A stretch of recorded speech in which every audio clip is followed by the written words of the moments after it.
The arts are their business, and they're a huge sector of the economy. So in our state, in South Carolina, the creative economy is responsible for a $14.1 billion impact with a B.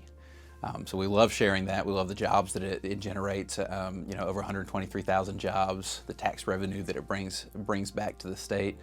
So the economy really matters. And when an industry grows, it brings jobs directly related to that industry, and then it also brings jobs indirectly related to that industry. It creates more supply and demand in the area. So the same way that you open a BMW plant, right, and it has an impact on the economy. When you strengthen an arts organization, it has an impact on the local economy. One of the great things about federal funding, particularly in South Carolina, is that it serves communities of all sizes, right? So you can really look at that when you look at who the grant recipients are in South Carolina. There are communities from urban areas, right, but also from rural areas, which there are a ton of rural areas in South Carolina. So understanding the idea is that it's access for all citizens, right, and in our case, all South Carolinians, and communities of all sizes get an opportunity to benefit from that federal funding. This is my first time.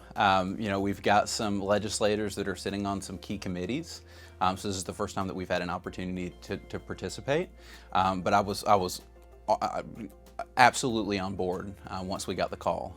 How can we help? We want to share about the impact in South Carolina. We want to bring that and share that with these legislators. So that's why we're here. I'm a big believer that the arts can be a tool for solving all kinds of shared goals, right? And it's no different in arts education, right?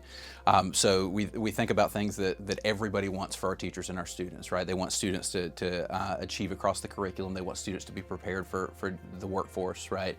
They want teachers to love where they work, right? All those goals can be met through arts-rich learning. And particularly innovation is a huge and crucial piece when it comes to creativity, right? So we teach students the skills that they need to go into STEM careers, for example, right? Math, science.